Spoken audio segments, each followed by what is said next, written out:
We're going to show you some tips and techniques using realistic water and water effects. I'm here with Matt today. Matt, how you doing? Good. And Matt's going to be the one showing us how to do these tips and techniques. So Matt, whenever you're ready, take it away. Okay, Trevor, what we're going to do is we're going to go ahead and work on some of our laying down some water here in a river. We got a pond. We're going to make a little swampy area here, okay? We're going to focus on using some darker paints to show the depth and give you some more shallow areas on your water layouts as well. Excellent. Okay? Now on the one here on the left closest to you, you can see I've used a dark in the middle. Okay. And then I tapered that off to the edge, and that's going to give you the illusion of a little bit shallower on the edges as it gets deeper in the middle. Now the one I'm working on here, we're going to go ahead and completely paint that whole thing in, and this is nothing but with a Woodland Scenics water undercoat right out of the bottle, 100%. And that'll give the illusion of a nice deep marsh once it's complete, okay? All right, you can automatically tell that that dark paint makes it look like it's deep.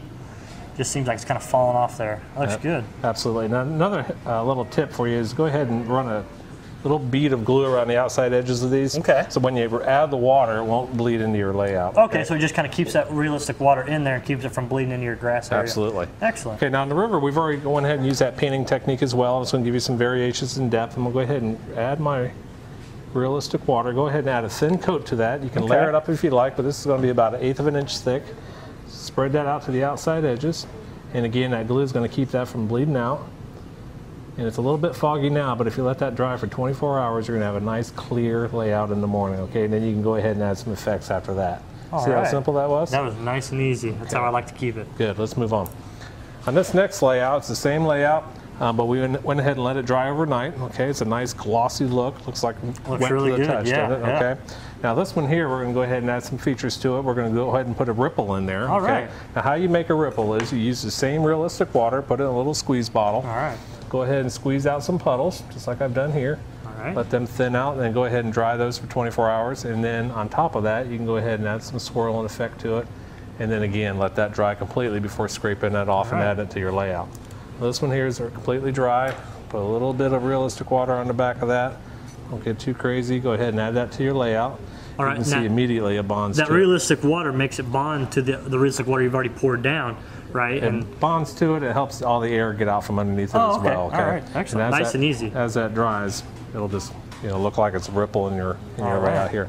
This one here, we've added some Woodland Scenics rocks to it. Okay. Now what we want to do is add a little bit of current to this, and we're using a water effects product sold by Woodland Scenics, and you just go ahead and squirt that behind your rocks. And you can see this stuff is a little bit thicker than your realistic water, correct? It's a lot thicker, so you have a lot more time to work with it, and you can do a lot more stuff with it. Okay, Excellent. You can make waterfalls, current, whatever it is you want to do to your layout, you can do it with the water effects. And I can see you're just kind of going natural with that, just wherever those lines go. Exactly. Yeah, use your brush, get creative, have a good time with it.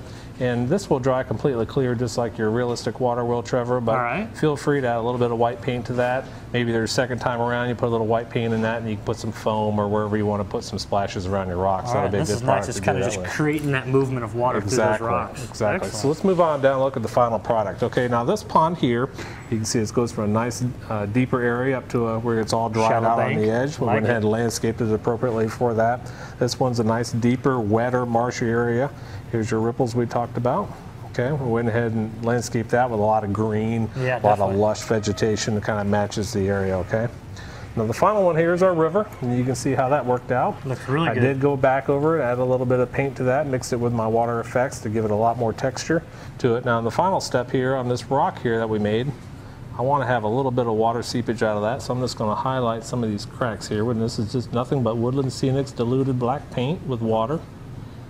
And we just put a little bit of black in there, and that's going to help just highlight some of those areas, okay? And then the last step would be to use that same realistic water and just let that drizzle right on down your rocks. And then in the morning, that'll be nice and shiny and nice and wet, just like a seeping rock would be, okay? All right. And we'll go ahead and cap that all off with realistic trees. These are Woodland Scenic Classics. The great thing about this is all done with Woodland Scenic products. Yeah, and it's all fail-safe. Anybody can do it. This didn't take but another couple hours to do all three of them, as a matter of fact, so that's your final product. I don't know about you, Matt, but after looking at all this water, I'm ready to go take a swim. Sounds good. Hey, thanks for showing us these tips and techniques.